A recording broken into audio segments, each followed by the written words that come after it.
Dimensión con Dionisio Gutiérrez. Los partidos políticos en Guatemala no han cumplido el rol que les corresponde en una democracia liberal y solo han servido de vehículos electorales para que grupos de personas inescrupulosas lleguen al poder para aprovecharse de los recursos públicos. Desde el inicio de la era democrática, ningún partido político ha logrado una reelección en el organismo ejecutivo, debido al desgaste que les ha representado gobernar sin un proyecto de largo plazo para el país y sin un equipo de trabajo capaz y de comprobada honorabilidad. En el organismo legislativo, los diputados no tienen ninguna identificación o lealtad a partido político alguno, por lo que se cambian constantemente de bancada de acuerdo a la conveniencia electoral o al acceso que puedan tener a los recursos públicos. Lo mismo sucede con los alcaldes. El resultado es que hay figuras políticas que han cambiado de partido político en cada proceso electoral, con lo que demuestran su oportunismo y la ausencia total de principios e ideología. En los países desarrollados existen partidos políticos con más de un siglo de existencia, como el Partido Republicano y el Demócrata en Estados Unidos.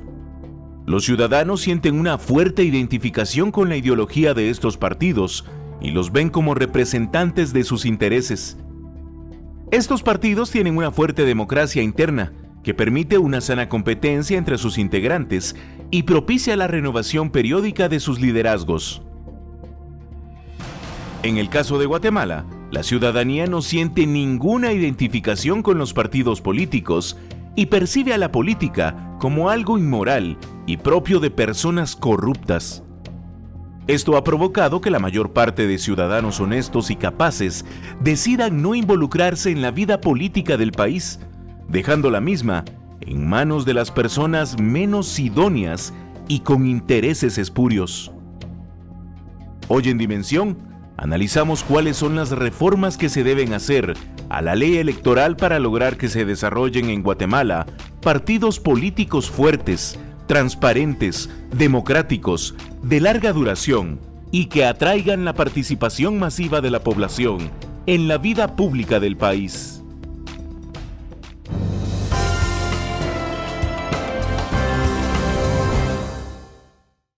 Buenas noches, iniciamos el programa Dimensión. Hoy tenemos a 4 invitados para discutir sobre el tema de la reforma a la ley electoral.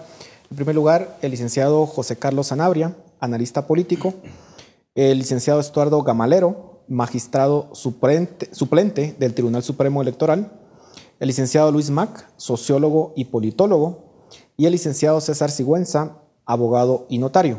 Muchas gracias por estar en esta noche en el programa Dimensión para discutir sobre uno de los requerimientos que se han hecho en la plaza y que no es solamente de la protesta que se dio el 20 de septiembre, sino es un requerimiento que viene desde el 2015 y de hecho podríamos decir que desde mucho tiempo atrás, que es precisamente tratar de encontrar un modelo o un sistema político que realmente funcione para el país. Hoy en día lo que tenemos es transfugismo, hoy en día lo que tenemos es compra de puestos básicamente dentro de los listados. Lo que tenemos es un sistema político que está completamente desprestigiado. Y la pregunta que nos tenemos que hacer es, para hacer esto necesitamos reformar la ley electoral y qué cambios son los fundamentales que tenemos que hacer y por dónde empezar. Y por supuesto que vamos a llegar a discutir también quiénes tienen que proponerla, cómo se tiene que discutir, pero empecemos discutiendo cuáles son los elementos fundamentales que tenemos que reformar de esta ley. Magistrado, empezamos con usted. Muchas gracias por la invitación. Realmente es una situación muy crítica por la que está atravesando el país y definitivamente el filtro que constituye el sistema electoral y todo el proceso electoral debemos de robustecerlo con miras a que las personas buenas sean las que lleguen a ocupar los altos puestos de Estado. Cuando digo las personas buenas, no es algo arbitrario, sino que son básicamente los 3 requisitos que establece la propia Constitución política: la capacidad, la idoneidad y la honradez.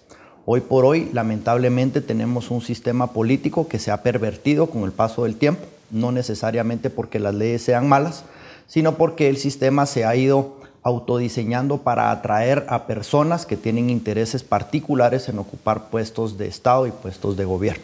Así que básicamente ahorita el reto que creo yo que tenemos, eso es lo que denuncia y demanda la ciudadanía, y además con análisis y objetividad, todos estamos claros que hay una falencia en el tema de la representatividad.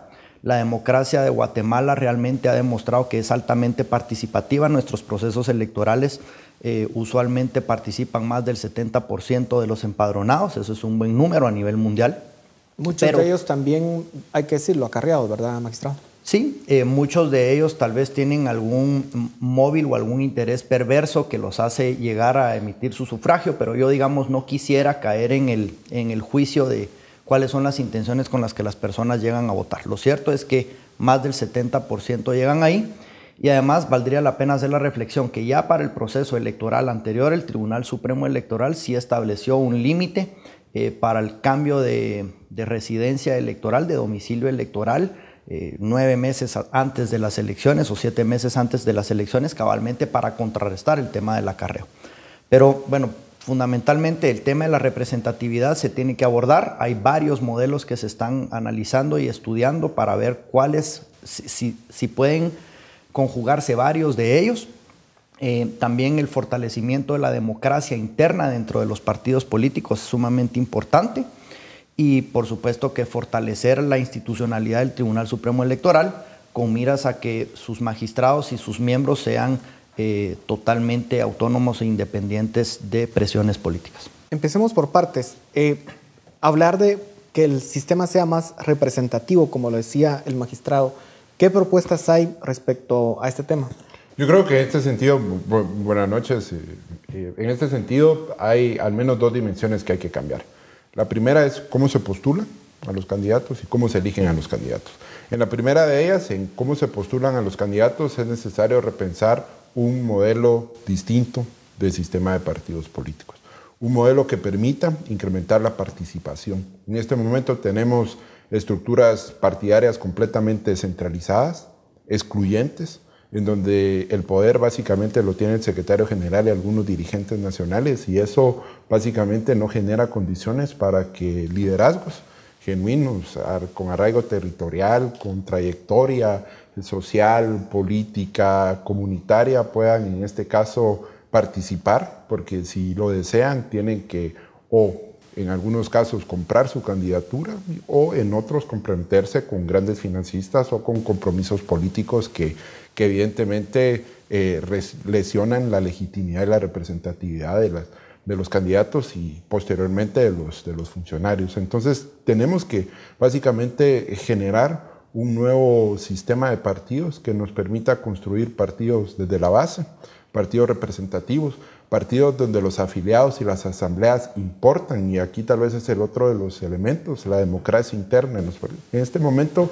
las asambleas y los requisitos de organización son exactamente eso, requisitos formales que los partidos cumplen para poder participar en los procesos electorales. ¿Ya se sabe de antemano el resultado de esas asambleas? Sí, por supuesto, en uno de los casos, o en otro, por ejemplo, no hay diferencia en los partidos que tienen 60,000 afiliados, en los que tienen 40,000, en los que tienen 30,000, porque al final uno se da cuenta que los partidos tienen 60,000 afiliados, pero esos 60,000 afiliados, 10,000 están en los municipios en donde los partidos tienen que realizar asambleas partidarias, es decir, tenemos 50,000 afiliados que no cuentan para las decisiones. Entonces, esto es importante porque si bien hemos tenido ya 8 procesos electorales, una transición democrática, dejamos los golpes de Estado atrás, es decir, avanzamos en la democracia electoral, pero acá de forma, pero acá lo que necesitamos es darle contenido y darle calidad a esa democracia. Y darle calidad a esa democracia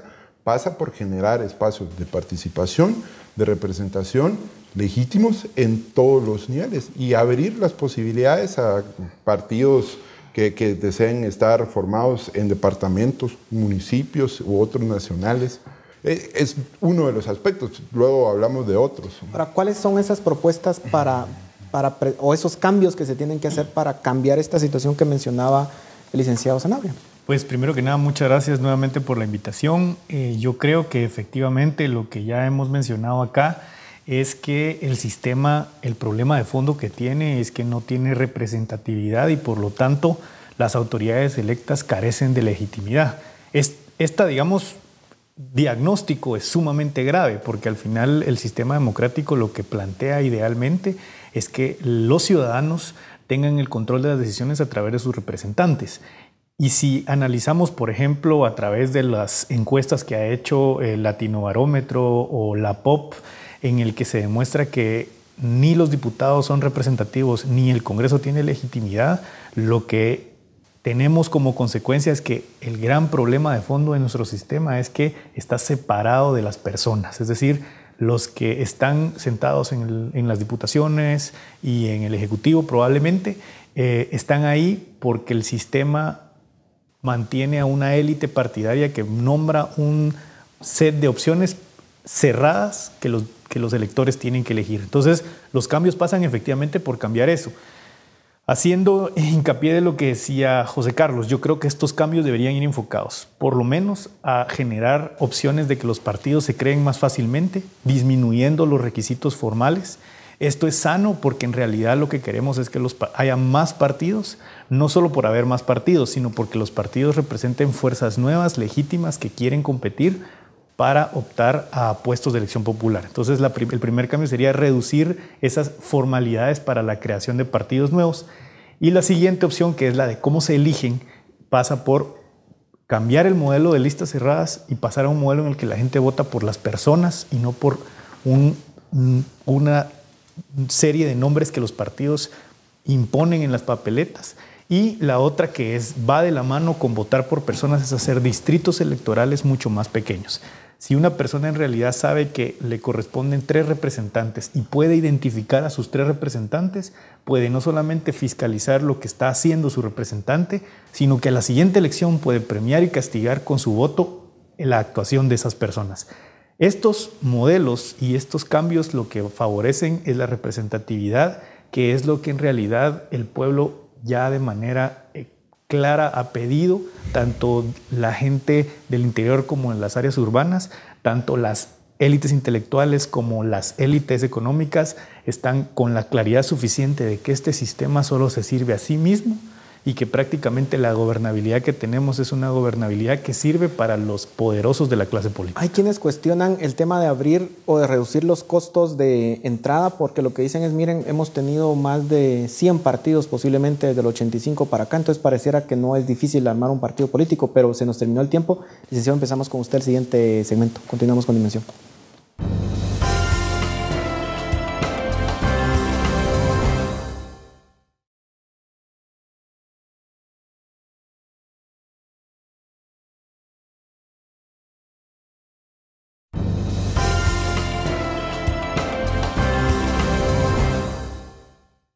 Seguimos en Dimensión hablando sobre la reforma a la ley electoral. Licenciado, ¿tenemos que hacer esa reducción o efectivamente es difícil crear un partido político en Guatemala y tiene barreras de entrada muy fuertes? ¿Se sostiene eso cuando hemos tenido posiblemente, repito, más de 100 partidos políticos desde el 85 para acá? Lo que pasa en la ley electoral, y esa es una de las cosas que hay que tener muy en cuenta realmente, la ley electoral, o más bien el sistema electoral, es una de las áreas más difíciles realmente de la ciencia política, porque no hay soluciones únicas para los problemas. Hay diferentes set de opciones que tienen diferentes consecuencias. Entonces, abrir justamente el tema de los partidos políticos y reducir las barreras, pues obviamente puede tener esa consecuencia, que se multipliquen y que en dado caso los actores que antes cooptaban el sistema por la exclusividad, ahora lo coopten obviamente por una serie de fachadas que al final de cuentas van a estar en el mismo escenario. Lo que hay que tener en cuenta, insisto, es que el proceso electoral es para mejorar, un largo proceso de prueba y error, de manera que la premisa es que los actores siempre van a asumir posturas, los que están cooptando ya el sistema, siempre van a asumir posturas y mecanismos para evadir los nuevos controles que se están estableciendo. Entonces lo que hay que hacer es pues solamente tratar de ver cuál es el efecto negativo y en la siguiente elección tratar de ver cómo se reduce. Justo por eso el campo electoral es un campo bastante complejo, porque en la práctica no hay soluciones únicas para esos problemas. Hay países que tienen modelos distintos con resultados buenos. Ese es el punto. En todas partes del mundo, todo el mundo lo dice. Cuando algunos países empiezan a experimentar algunas cosas, en otros ya van de regreso. Y ese es obviamente un proceso de ida y vuelta. Y por eso hay que tener muy en cuenta realmente la experiencia internacional en ese tipo de casos, ¿no? Ahora, el tema del financiamiento electoral, que es, digamos, uno de los puntos principales de discusión y de preocupación, porque, digamos, si bien hay un financiamiento que pueda ser de pronto anónimo pero lícito, ciertamente también hay financiamiento que muchas veces es totalmente ilícito por el tema del narcotráfico, por el tema de la misma corrupción que muchas veces se utiliza para financiar los partidos políticos. ¿Qué tenemos que hacer si realmente queremos un sistema de partidos políticos con financiamiento transparente? Yo en este caso, principio, recordaría que en el 2016 se aprobó un conjunto de reformas significativas que avanza en materia de control y fiscalización, y es un modelo, porque ahorita estamos en un impasse, porque no hemos dejado el modelo viejo, llamémoslo de alguna manera, pero tampoco hemos instalado plenamente el modelo aprobado en el 2016. Un modelo, por ejemplo, donde se individualiza la responsabilidad a los secretarios generales, departamentales, municipales, se llega incluso a individualizar a los candidatos. Antes teníamos candidatos que participaban sin ser al partido político y no rendían cuentas. Incluso hay personas asociadas y personas vinculadas, tanto jurídicas como individuales. Entonces, yo lo que creo es que en este momento, y teniendo aquí a la presencia del magistrado suplente del Tribunal Supremo, las acciones, más allá de enfocarse en reforma, deberían de estar enfocadas a apoyar el proceso de implementación de las reformas en el Tribunal Supremo Electoral, que pasan por recurso humano, pasan por capacidad tecnológica, por hasta, si lo vemos de manera muy cotidiana, hasta por desarrollar protocolos de actuación de las diferentes unidades, la unidad nueva que se creó. Entonces, acá un poco como lo decía César, como lo decía Luis, es necesario establecer, antes de entrar a decidir qué reformar, decidir cuál es el objetivo de la reforma. Y en este caso, yo sí coincido plenamente con lo expuesto, al menos por César de manera directa, que tenemos un problema de representación y legitimidad. Entonces, frente a ese problema, como decía Luis, vamos a tener diferentes opciones, con sus pros y sus contras cada uno de ellos, pero tenemos bajo el objetivo claro que decidir a qué le apostamos. Pero yo sí esperaría una reforma acotada al objetivo de atender el problema de representación y legitimidad. Y recordemos que después del proceso electoral vamos a tener un espacio que ya está en la ley para discutir eventuales reformas, pero ahora vamos paso por paso, no tratemos de abarcarlo todo. Y hay varias reflexiones que son muy importantes. Miren, el tema de la representatividad no es una situación que únicamente vamos a resolver solo proponiendo listas uninominales, listas abiertas, partidos políticos con menos trámites, con menos cantidad de personas. Esa es una dirección adecuada por la que podemos ir. Pero el problema de la representatividad incluso llega a los partidos políticos per se. Porque lo que decía Luis, por ejemplo, de lo que tú mencionabas, Paul, de a lo largo de los años, ¿cuántos partidos políticos hemos tenido? Pues pareciera entonces que hemos estado altamente representados por diferentes fuerzas políticas. Y ahí es en donde con el paso del tiempo nos damos cuenta que lejos de haber estado adecuadamente representados, lo que tuvimos fue un montón de opciones, pero por una élite política que tenía los intereses totalmente en otra dirección de lo que eran los intereses de la ciudadanía. O sea, el problema de la representatividad no es solo una situación que afecte al votante, sino que empieza por el propio partido político. En relación al tema del financiamiento, quiero hacer esta reflexión. Mire, no hay fórmulas mágicas. En el momento que uno entienda que esto es una cuestión, esto no es una carrera de 100 metros, esto es una carrera de largo plazo, esto es una república, y lo importante es que vayamos en la dirección adecuada. Con el cambio que se hizo a la ley electoral hace poco más de un año, se formaron cimientos nuevos y buenos. Hay un Tribunal Supremo Electoral que ha demostrado un nivel de fiscalización bastante mejor que el de los otros tribunales en periodos anteriores. Hoy por hoy tenemos una mejor normativa, tenemos el acompañamiento de otras instituciones de Estado que también tienen conocimiento sobre este asunto, y yo pienso que debemos de apostarle a que eso, conforme vaya transcurriendo el tiempo, va a dar buenos resultados. Según usted, entonces, no debería de tocarse el tema del financiamiento en estas reformas. Según usted, ¿los cambios que se hicieron son suficientes? Sí hay una cuestión muy importante. Yo creo que lo excelente es enemigo de lo bueno. Creo que las modificaciones que se hicieron al apartado del financiamiento son sumamente positivas, pero sí tenemos que tener cuidado que lo que hagamos disuada y ataque el financiamiento ilícito, pero no establezca una barrera y repela al financiamiento lícito. Porque las personas correctas que no están con intereses de participar en el Estado, la manera en la que inciden en política probablemente es apoyando al partido político que sea de su predilección. Entonces, si la normativa... ¿Cuál es legítimo en cualquier democracia? Sí, correcto. Es decir, usted puede tener en una democracia, usted tiene en una democracia la libertad de escoger la ideología y las opciones políticas que le ofrezca el partido que a usted sienta que lo representa. La cosa es que sea transparente y que toda la sociedad sepa que se está haciendo un aporte. Licenciado. Sí, en términos de financiamiento, yo quisiera coincidir con José Carlos y con Estuardo y agregar lo siguiente. Probablemente la reforma que hicimos en 2015 fue la de dotar de buenas armas al contralor del sistema electoral, que es el Tribunal Supremo, pero nos falta fortalecer y capacitar a quien las tiene que usar, que es la otra buena parte. Creo que esta reforma tiene que enfocarse en la representatividad y tener un, digamos, eje transversal de fortalecimiento institucional.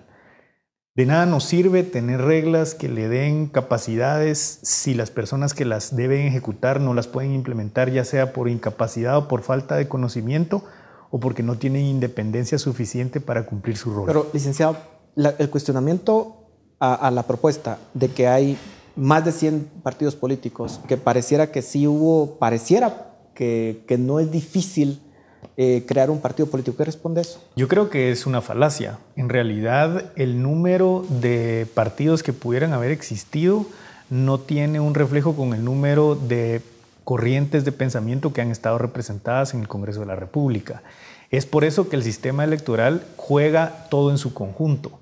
Digamos, hay países como Alemania que tienen una propuesta y una estructura parecida a la que se está planteando por parte, por ejemplo, de Fundación 2020, que es hacer muy bajos los requisitos para hacer partido, y eso no se ha traducido en que el Parlamento esté sumamente fragmentado, porque al final es distinto tener un partido electoral que acceder a una curul, por ejemplo, en el Congreso. Existen las barreras postelectorales, que son las que parten de cuántos votos se requiere para optar a un puesto, que esas son las que ajustan por el otro lado, que las fuerzas que lleguen a los espacios de poder sean las que verdaderamente también han ganado la representatividad con votos.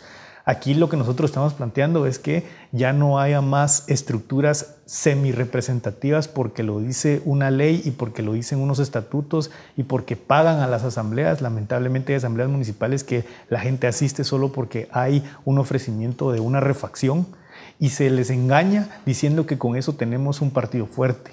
Aquí lo que estamos planteando es que el partido sea fuerte en la medida que tiene votos. Y la pregunta es, ¿podríamos entonces bajo ese esquema pensar en una elección en donde en un proceso, hoy en día, magistrado, hay entre 28 y 32 partidos políticos, no sé exactamente cuántos sean, pero podríamos pensar entonces en una elección, si se abre el proceso a una elección donde tengamos 150, 200 partidos, ¿es eso manejable?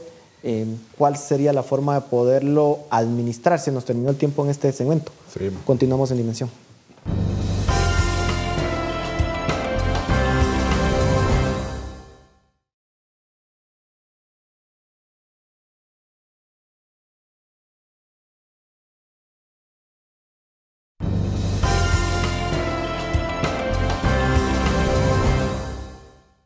Seguimos en Dimensión hablando sobre las reformas a la ley electoral.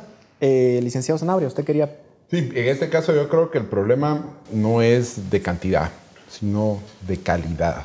Porque podemos tener 3 partidos, pero si son 3 partidos bajo el esquema actual, con la distribución de poder interno que tienen en este momento, donde por ejemplo las decisiones las toma la dirigencia nacional y no están contados o no cuentan los afiliados y las personas, evidentemente hay con 3 partidos y no se soluciona el problema de representación. Así podemos tener 20 partidos políticos, 25, 30, pero si tenemos un modelo distinto donde el afiliado importa, porque acá hay que darle importancia al papel que las personas pueden jugar en el partido político. En este momento, un afiliado municipal lo único que hace con las asambleas es llegar a una asamblea a validar una decisión en la cual él no estuvo involucrado.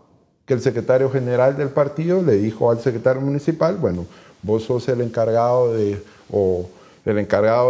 la organización municipal, haces tu asamblea y vas a ser el candidato. Pero reducir las barreras de entrada no necesariamente hacen distinto esta dinámica. Sí, porque si lo complementamos con democracia interna, en donde el afiliado pueda impugnar asambleas que son básicamente no democráticas, en donde puedan participar los afiliados, es decir, por ejemplo, con informes de cultura democrática de la POP, nosotros hemos encontrado que Guatemala tiene altos niveles de organización local, comunitaria, de base, pero esa organización, esa fuerza que mueve al país en COCODES, en muchísimas organizaciones, no se ve reflejada en el sistema de partidos políticos. Y uno se pregunta, ¿por qué? Es simple, no tiene sentido.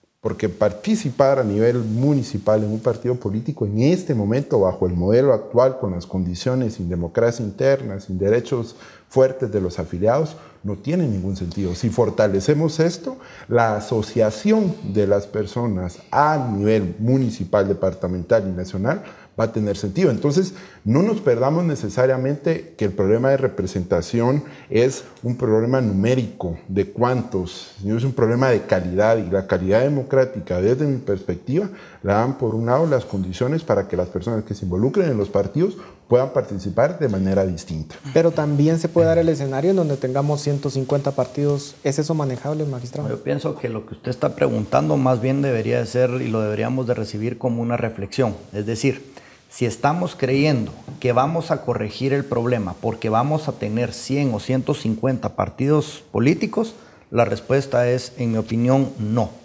Yo pienso que son 2 situaciones que deben de trabajar totalmente de la mano, y pienso que en orden de prioridades, lo más importante es el filtro interno de las organizaciones políticas. De la misma manera que deberían de funcionar las empresas, por ejemplo.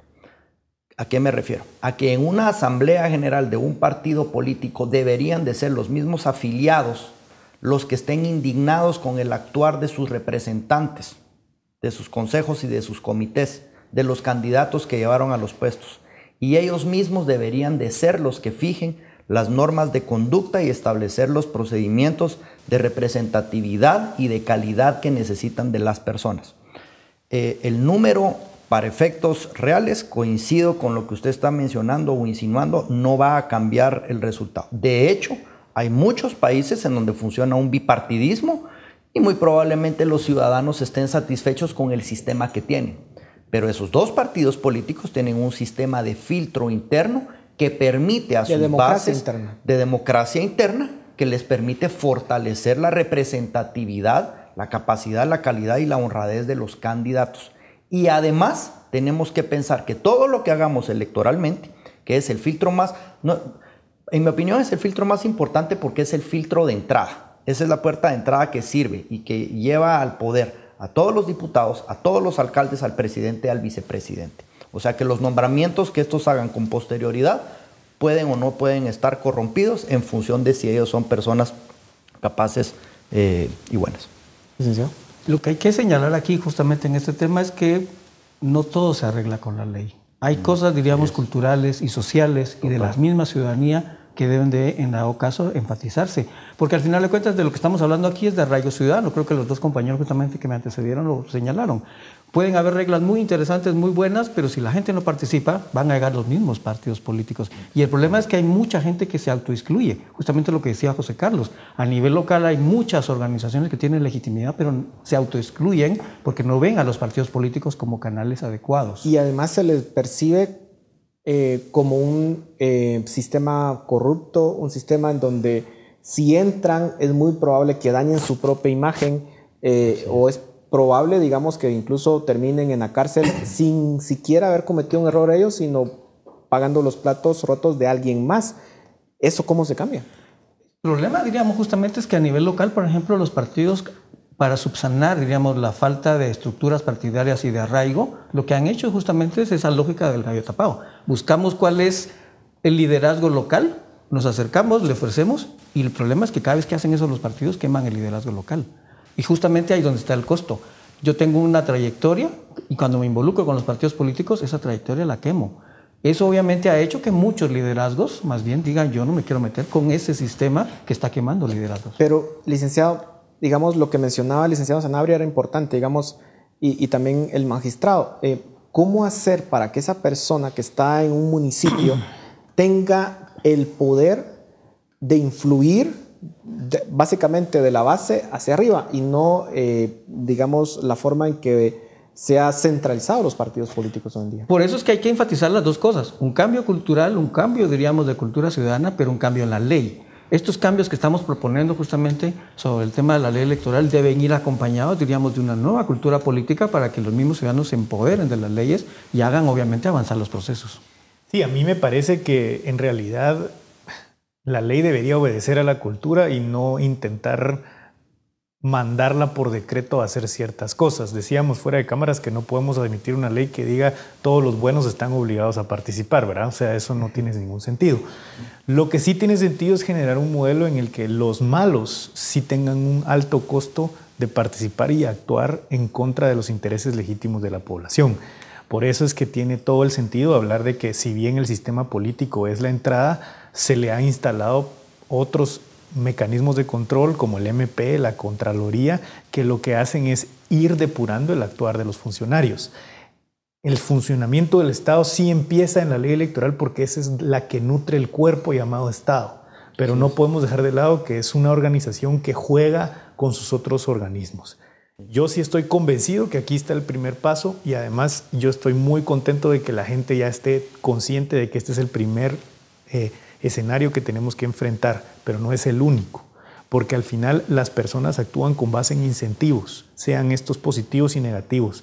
La ley electoral lo que le debe dar es reglas claras a la gente buena, decir, usted si se anima a participar puede quedar electo si la gente lo apoya y usted propone cosas buenas, y decirle al malo, usted puede ganar también porque los puede convencer, puede ser populista, pero si usted actúa mal, o se va a la cárcel o no lo vuelven a elegir, porque la gente es la que decide. Hoy los diputados al Congreso, no sé si así pensarán, pero así funciona, saben que si el modelo sigue así, con que estén en un puesto 2 o 3 de un partido grande, es posible que aunque todo el mundo quisiera que no queden, por el voto hacia el partido, por la estructura y el número 1 que siempre jala, tienen garantizada la entrada. Y lo que estamos proponiendo aquí es, votás a favor de un decreto que molesta a la población porque lo indigna. Y él se hace responsable. No vas a ser electo la siguiente vez porque la gente te tiene identificado. En tu distrito saben quién sos y eso te va a castigar en las próximas elecciones. Hoy ni nosotros, yo creo que hacemos una encuesta aquí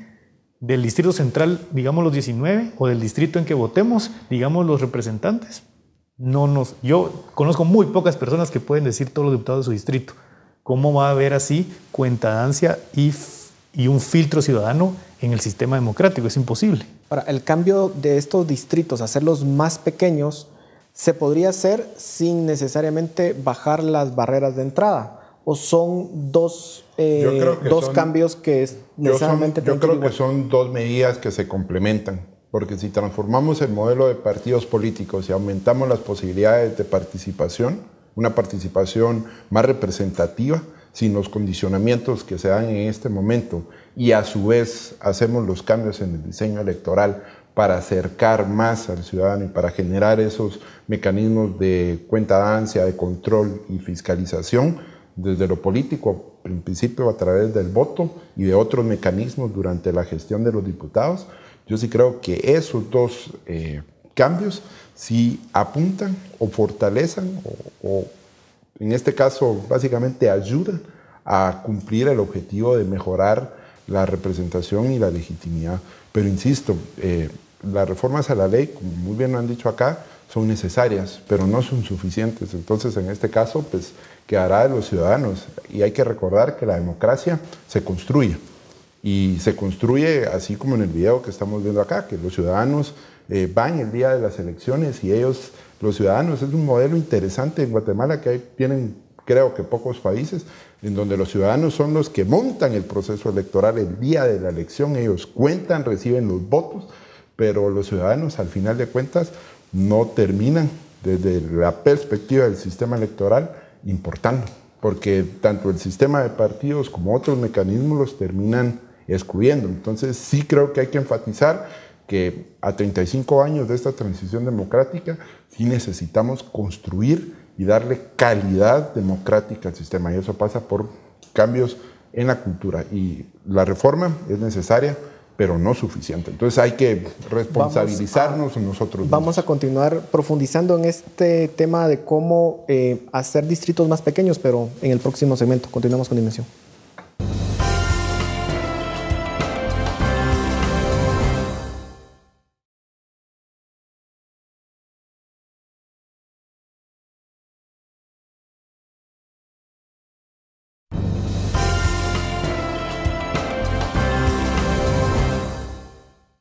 Llegamos al último segmento del programa de esta noche. Yo quisiera que nos pudiéramos centrar en dos temas. Uno, entender qué significa hacer los distritos más pequeños. Y dos, insisto en la pregunta, ¿cómo hacer para que este modelo en el cual los partidos políticos, como lo mencionaba el licenciado Mac, solo llegan a los municipios, escogen los liderazgos, los utilizan y luego se lavan las manos, a un modelo de democracia en donde realmente las bases importen? ¿Qué cambios tienen que haber en la ley electoral para que eso suceda? Y en este tema de la democratización, rápidamente también sale el tema de las cuotas, lo cual es muy polémico, ¿verdad? Y a veces innecesario, pero quisiera que ustedes pudieran opinar al respecto. Licenciado, sí, respecto del tema de las cuotas, a mí me parece que el sistema de cuotas, aunque no lo comparto, tiene razonabilidad con un sistema cerrado, porque evidentemente el sistema actual hacía tan difícil que la gente pudiera participar si no era una élite política o económica, que los grupos que quieren participar empiecen a decir por ley, denme un espacio. Eso es en un modelo cerrado. Si nos vamos a un modelo abierto, en mi impresión y desde mi punto de vista, ya las cuotas son innecesarias, porque en realidad la gente puede ser electa si tiene representatividad. Entonces ya no tiene sentido obligar a que hayan mujeres o cualquier tipo de grupo étnico, porque en realidad desde la organización fácil que tienen pueden acceder ellos mismos sin necesidad de andar pidiendo espacios en partidos corruptos, hacer sus propias organizaciones y ser electos. Y como el tema de subdistritos, mire, yo creo que es importante que en este tema sepamos que no hay que movernos de lo que la Constitución dice. Y sobre la estructura de distritos departamentales más el distrito central que establece la Constitución, hay que hablar de que dentro de esos distritos hagamos subdivisiones mediante la ley electoral. ¿Y eso significaría más diputados, por ejemplo? No, al contrario, podría significar menos o podría significar los mismos. Lo que haríamos es que los espacios territoriales a los que representa cada diputado están más acotados. Y entonces ya no hay una lista que diga todos estos representan al departamento de Guatemala, sino en Guatemala, con base en el criterio de población, es decir, donde más población haya, deberían haber más espacios de representación. Ahí se van a elegir a estas personas que son sus representantes. El ejemplo del Progreso, por ejemplo. El Progreso entiendo que es un solo diputado el que eligen. ¿Cómo hace eso? Ahora subieron a 2 con la última reforma a la ley electoral. Y efectivamente lo que se está planteando, pero se puede discutir, es que hayan distritos de cierto rango de magnitud, es decir, de ciertas cantidades de diputaciones que les corresponden. Probablemente, y según la teoría política, a Guatemala, por su historia democrática, le convienen distritos medianos, que son entre 2 y 5. Entonces estaríamos hablando que el distrito por lo menos debe tener 2 diputados, en el caso del Progreso podría ser 1. ¿Y cómo lo hace que sea máximo realmente identificable el votante con él? Pues evidentemente cuando yo tengo una lista de 3 personas y me dicen a mí, usted tiene 3 X's a las cuales marcar para elegir que sean sus representantes, yo tengo una vinculación y además hay una cuentadancia directa entre quienes yo voy a, digamos, mandatar para que me representen. Es totalmente distinto cuando lo que a mí me dicen, esto le ofrece a los partidos, escoja su lista. Y en este paquete, como cuando usted compra comida, fíjese que viene una bebida sumamente buena, pero todo lo demás no sirve. En cambio aquí esto es la oferta política, usted escoja el sándwich que quiere, la bebida que quiere, el acompañamiento que quiere. Usted arma su menú, yo no se lo estoy imponiendo. Y eso es mejorar la elección, la representatividad y la legitimidad. A ver, nos quedan ya pocos minutos. Yo quisiera que discutiéramos sobre quiénes son quienes se tienen que sentar a discutir esto. ¿Puede pasar esto en un congreso como el que actualmente tenemos? ¿Cómo hacer para que estas modificaciones, algunos dicen, bueno, hay que entregarle el paquete al Congreso y que lo apruebe tal cual? ¿Es posible eso? ¿Cómo lo hacemos, magistrado? Empecemos con usted. Bueno, ciertamente el tema de hoy es abordar la necesidad de modificar la ley electoral, pero como bien se mencionó, el problema de país es un problema integral, dentro del cual la modificación a la ley electoral es uno de los ejes fundamentales para poder corregir el rumbo del país. Creo que se han identificado otros, como por ejemplo la modificación y el fortalecimiento de las leyes al sector de justicia, que creo que es innegable que se tienen que abordar. El tema de la ley de contrataciones del Estado, porque es, digamos, lo que fomenta el tracto sucesivo de toda la operación del Estado, y la ley de servicio civil. Definitivamente el nivel de corrupción a lo interno que funciona dentro de las estructuras del Estado se tienen que abordar.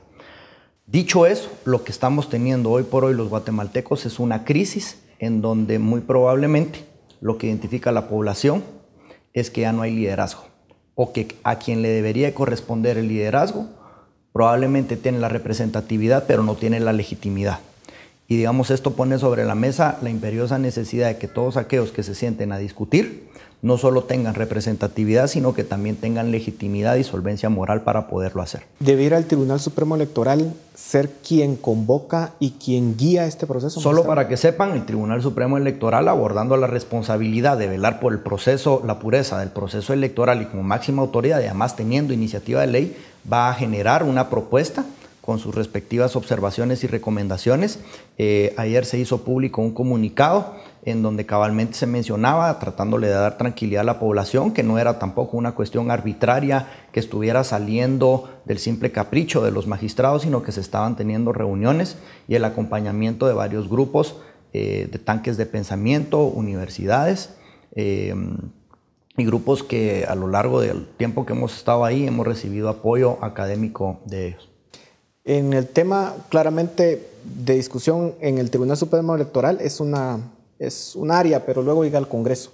¿Y ahí qué puede pasar? ¿Qué puede pasar? Bueno, en este caso creo que hacer un llamado a los diputados al Congreso de la República que hagan una lectura del momento político que está viviendo el país, de la fuerte crisis de representación y legitimidad que está pasando el sistema político, que se necesitan reformas acotadas, reformas que permitan mayor participación y formas distintas de elección. ¿Eso significa que ellos pierden poder? Evidentemente, pero de esto es lo que necesita el país y creo que hacer un llamado para que puedan, en este caso, pues... ¿Cómo se le dobla el brazo a los diputados bajo ese esquema? Bueno, pues si efectivamente no hay una lectura, pues indudablemente la insatisfacción hacia el Congreso puede crecer, las demandas, las manifestaciones pueden, en este caso, ser mecanismos de presión hacia el Congreso de la República, pero yo esperaría que los diputados del Congreso en la comisión pues hagan un análisis de cuál es la situación que se está viviendo, cuáles son los problemas que se tienen y las opciones que se pueden utilizar para solucionar ese problema.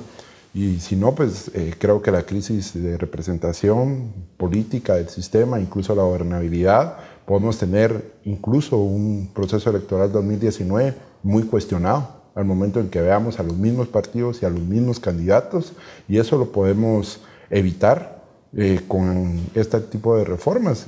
Entonces es básicamente hacer un llamado de responsabilidad al Congreso de la República. ¿Estamos todavía a tiempo de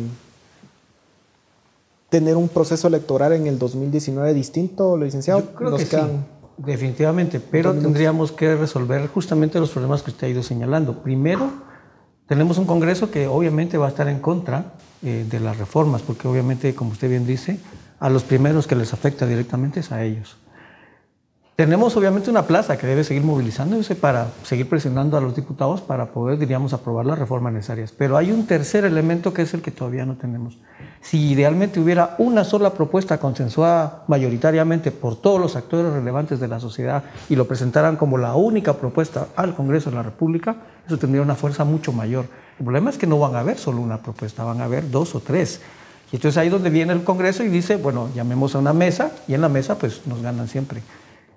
Pero si el Tribunal Supremo Electoral está queriendo jugar este papel, lo más lógico sería que la sociedad civil se abocara al Tribunal Supremo Electoral y tuvieran la madurez para poder presentar una sola propuesta. Yo pienso que tenemos que pedirle a Dios que nos dé la sabiduría de saber identificar a los actores políticos que tienen intereses perversos y que quieren proponer cambios cosméticos de aquellos que realmente ya tocaron fondo y están plenamente conscientes que esto no puede seguir así. Yo incluso no quisiera generalizar a todos los diputados y a toda la gente del Congreso.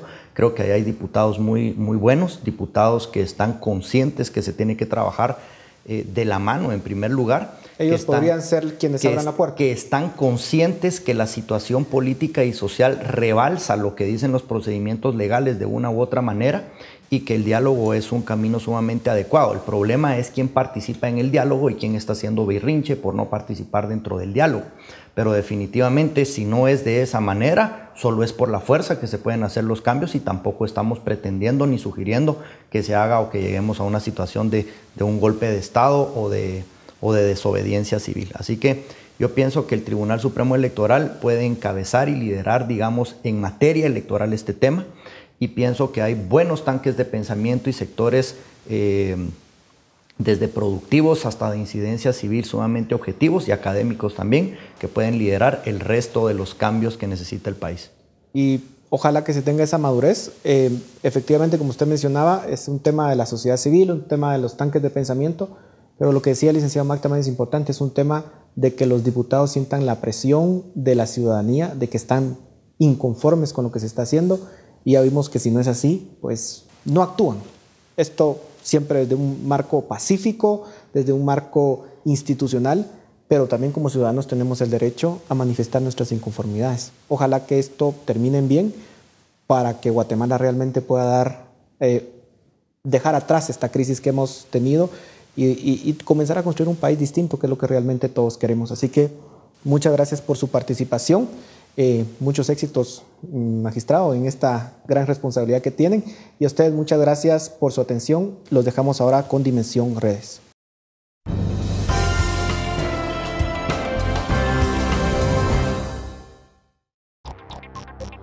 Preguntamos a nuestros amigos por redes sociales, ¿qué cambios necesitan los partidos políticos en Guatemala?